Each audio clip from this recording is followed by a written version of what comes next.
Hi guys, it's Lynn here. Hope everyone is having an amazing day. Now guys, welcome to our end of Feb, probably early March, Cacti and Succulent Polytunnel update. And this is part 2. Part 1 was on a couple of days ago. Links up above to that. That was showing you our indoor plant collection update. And now this is our outdoor. And I have to admit, I put this off because the thought of going out here, we have had the most freezing temperatures, guys. And as you can see, there's a lot of snow here. This is the 2nd of March and it's 0. So it's luckily just hovering on the minimum temperature today. We've had to turn the polytunnel up to double the temperature to 2,000 kilowatts because it has been so cold, guys. So obviously let's go and let's see what everything's happening in here. Now guys, here we are inside the polytunnel and it's a bit nightmarish trying to keep the door closed. It's so windy today, guys. It's bitterly cold, so difficult keeping the door, so things might be swinging about in here. Now, just show you starting at this side here. Again, there's not a lot happening at this time of year, but we have a few things coming into bud, which is exciting. Now, these are some of our spider plants, chlorophytums that we have here on the stand, and a few of the cacti. I'm just going to take a little bit of a tour around. I'm just going to only highlight things that are obviously coming into growth at this time of year. Everything's pretty much still overwintering. And here we have some aloes. Now we have this one here. This is our other aloe. No signs of life with this one, but we have some of the other aloes coming into flower.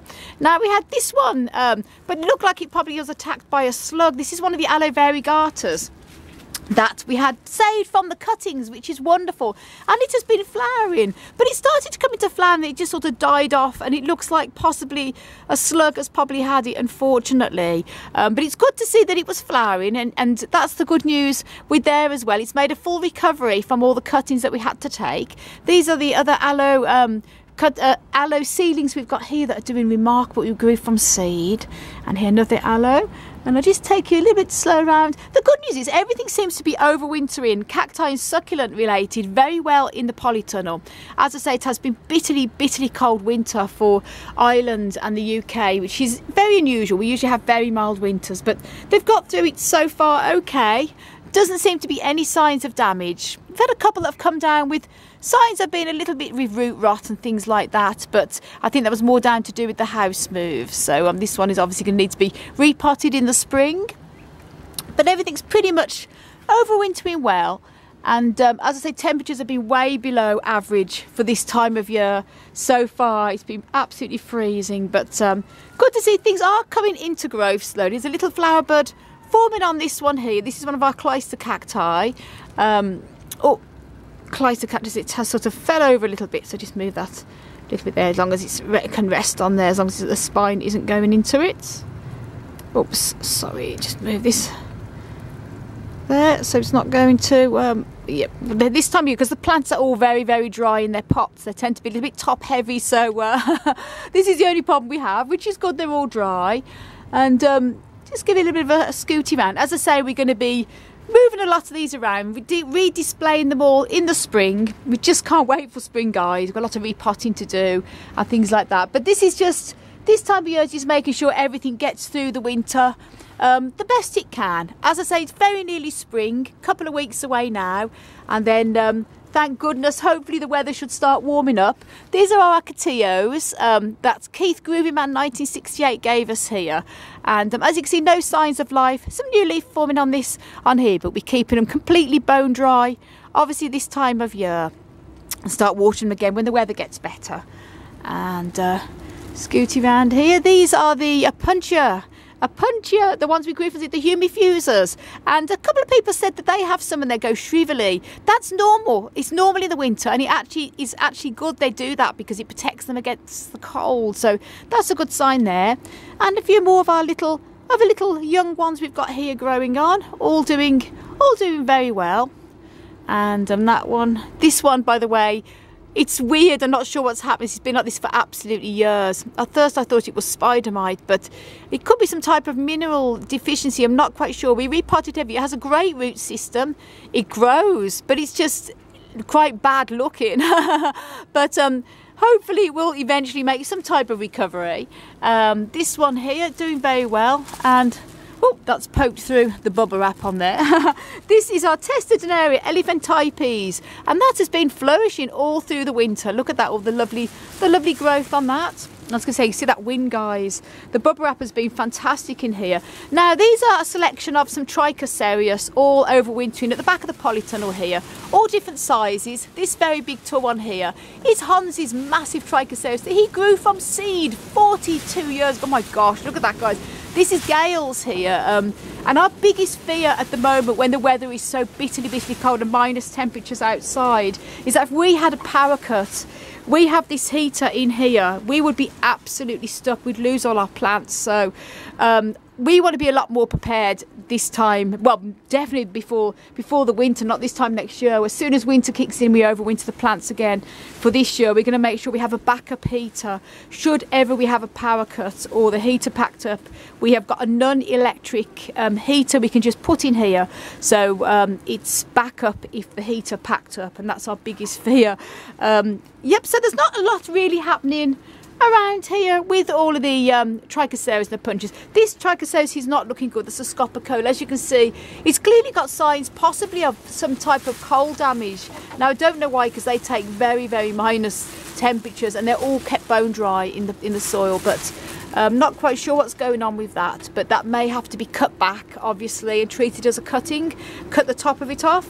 So we'll keep it in, and this one is another one as well that was obviously needs to be cut back and treated as a cutting again. But other than that, the Trichocereus is very easy to propagate, and as you see, we've had to cut a few before in the past like that, and they just grow up. They side shoot wonderfully. That's our big scopicola that has the most amazing flower in the summer, so that seems to be doing okay too. So very pleased, considering, you know, they went through the 2 house moves with Hans's plants. There's a little bit of damage there and a house move here. I was a bit worried about how they were going to overwinter in here, especially the winter's been so bad, guys. And here, but the good news is everything is doing good. So far, so good. And show you here, and obviously we're looking forward to the first signs of spring when we can start repotting again and bringing everything back into growth. It has been a difficult time for them all. Now, this plant here, just going to show, this one is definitely dying.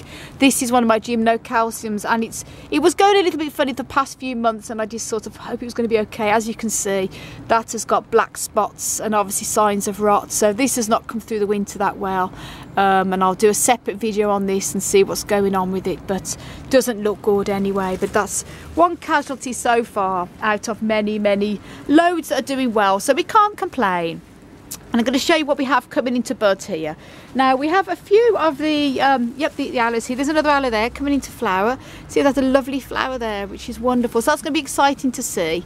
And one of the echeverias as well coming into bud, which is really good news.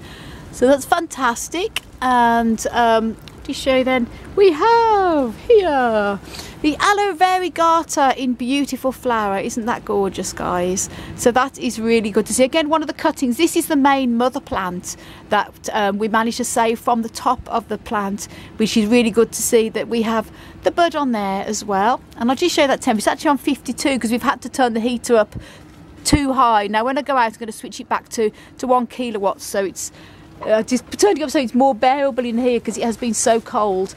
And just show you a little bit on the floor what's here. As I say, there's really not a lot going on. Still pretty much dormant at this time of year. It's just, biggest thing is getting the plants. There's a monkey puzzle, getting the plants through this cold spell, and then we can sort of relax a bit. Now, this is what's not doing too well. We have our Nepenthes in here, and it is sort of shriveling up, believe it or not. They can take this Nepenthes has been in my conservatory when I used to live in the south of Ireland, and it's took cold temperatures. I don't think it's the cold, I just think it needs cutting back, and I'm going to bring it into the house. This one as well is looking very yellow. I think it's just too cold out here for the Nepenthes. These as well, not doing too bad, but not doing too good, so I need to keep an eye on them. Mother carnivorous plants are sort of overwintering okay. Some are sort of coming back into growth again there, so hopefully, fingers crossed, they will be okay. But again, pretty much dormant this time of year too. Do show you what we've got under here. And that's pretty much it. Now I'm going to show you the good news here with these Schlumbergers. They have been flowering non-stop. Absolutely gorgeous flowers here. Look at that, guys. Now this is very shriveled. This does need watering, as you can see. This is one of the Schlumbergers. Look at that wind. So I'm going to be taking this off, giving this a bit of a good water, and it should fatten up again. And some more here. Again, looking a little bit shriveled. I've been keeping them drier than normal because it has been so cold, even in the polytunnel with the heater on. So I think it's usually better to be safe than sorry. It's not going to affect the flower in there. As you can see, it's doing very well, but it does need to fatten up a little bit. So I'm going to give that a bit of water now. And that's pretty much it. And I'm going to show you this wonderful, Echeveria here, Graptopetalum I should say, coming into bud. So that's really good news. So mainly all the winter growing ones. And we also have, I'll just show you that I noticed the other day here. This is a Ripsalis.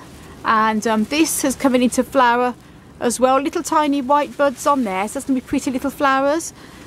And that's pretty much it. Hopefully next month or the end of this month, because it is now early March, there should be signs of life and things more coming into flower.